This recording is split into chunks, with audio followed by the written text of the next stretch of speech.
U.S. government has dismissed out-of-hand UFO sightings as crank stuff, things that lunatics babble about. Now, suddenly they're taking a different approach. They are telling the truth. They're finally admitting that UFO sightings are, in fact, routine, and the government is now being systematic in investigating the question of UFOs. A new History Channel documentary called Unidentified will explore the military's many recent encounters with unidentified aircraft. The object the Navy pilot is tracking suddenly seems to get bigger. The object then appears to accelerate rapidly, disappearing off screen. That's a significant rate of acceleration in a horizontal plane off to the left. That's very fast.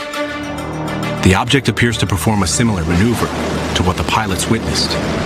Instantaneous acceleration at this rate would produce a force of gravity, or G-force, so extreme it would crush a human being. Intelligence official and special agent in charge. He joins us tonight. Luis, thanks very much for coming on. Thank you, Tucker, for having me. So the military's decided to stop lying about this. I guess the first question is, why did they lie for so many years about what they knew? I think that's a fair question, Tucker. I think there could be multiple answers. I think, first and foremost, let's look at the obvious. We didn't have quite the technology for decades that we do now. We now have the technology on some of the most sophisticated weapon systems that give us the fidelity that we need to better ascertain what these things are. Another answer could possibly be, frankly, stigma and taboo, and that this is a topic that is fraught with these landmines, potential, if you will, proverbial landmines. Yeah, I mean, we sent a man to the moon 50 years ago, so we've had technology for a while, and in fact, it's been more than 60 years since right after the Second World War that the U.S. military has been downplaying these reports. So over the course of that time, some of the smartest, most dedicated people in our country watching these unexplained aerial phenomena, they must have gathered quite a bit of information about UFOs. What have they learned, do you think, in all these decades? Well, Tucker, I can only answer from the time that I was with ATIP for about 10 years when I was part of that program, and we learned a lot. I think probably the most significant, if you will, results of the program were 5 observables, and you've already mentioned a few of them on your show, and that's instantaneous acceleration, hypersonic velocities, a bit of an oxymoron, but low observability, transmedium travel, and last but not least, positive lift, or in the vernacular, anti-gravity.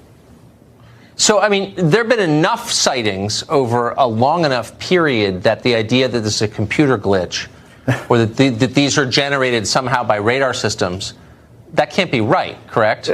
Tucker, we are well beyond right now establishing whether or not these things exist. It is an absolute fact. They are there. Now, what they are, where they're from, who's behind the wheel, we simply don't know. I mean, is it possible these things are a foreign adversarial technology that somehow was developed in secret and we're just now trying to figure these things out? It's possible, but there's also other possibilities as well of what these things could be. Right. So that would be the terrestrial explanation. Just assign off the top of your head a likelihood of that being the case, that these are Russian or Chinese. Boy. Tucker, you don't want me to give my opinion. The one thing I learned in intelligence, there's a lot. You can be absolutely sure of something and be absolutely wrong. Of course, so it's happened to me many times. But it sounds. I guess just to sort of put a bow on it, I think it's a low probability. I think that's it. Okay, it's a very low probability. Look, we have the most sophisticated weapon systems right now on the face of the planet, and we can identify not only a 737 or a MiG-25 or a F-22. We can tell you even what airline it is, and the difference between the models of aircraft within that type of aircraft. So I think it's highly unlikely that a foreign adversary was successful in developing something like this. So let me ask you one last question. Do you believe, based on your decade of serving in the U.S. government on this question, that the U.S. government has in its possession any material from one of these aircrafts? I do, yes. You think the U.S. government has debris from a UFO in its possession right now? Unfortunately, Tucker, I really have to be careful of my NDA. I really can't go into a lot of more detail than that. Okay. But simply put, yes. All right. Well, we have a lot more to find out, and I'm very glad that you came on our show tonight. And hope Thank you for having me. Thanks. Yes, sir.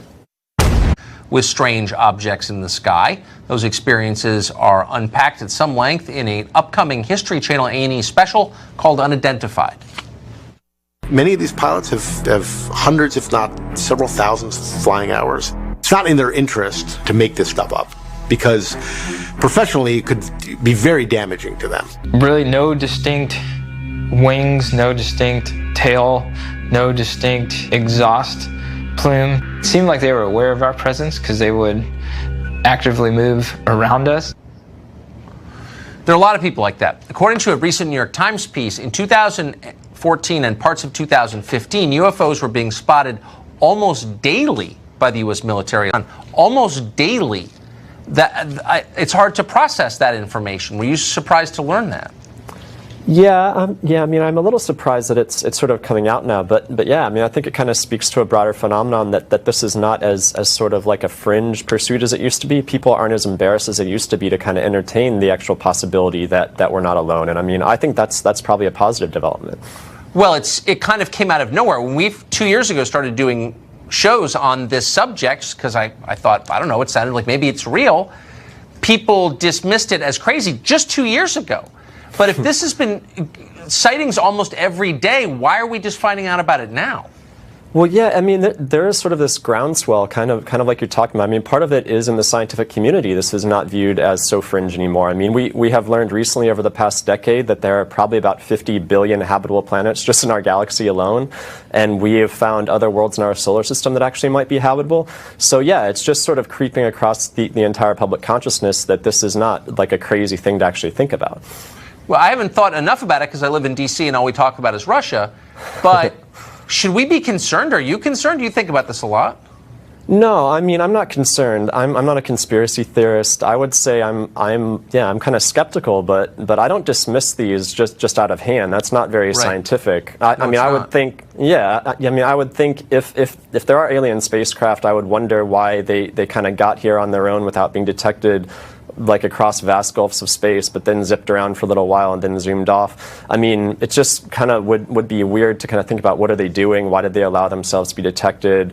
What's the point? I mean, all those things kind of factor in, but then you're getting into like ET psychology, and that's a very dangerous thing to kind of wade into because we have no idea what we're even talking about. Yeah, no, we don't. But that kind of is the point. We don't know. And we can say that conclusively. There's an extensive phenomenon we don't understand, correct?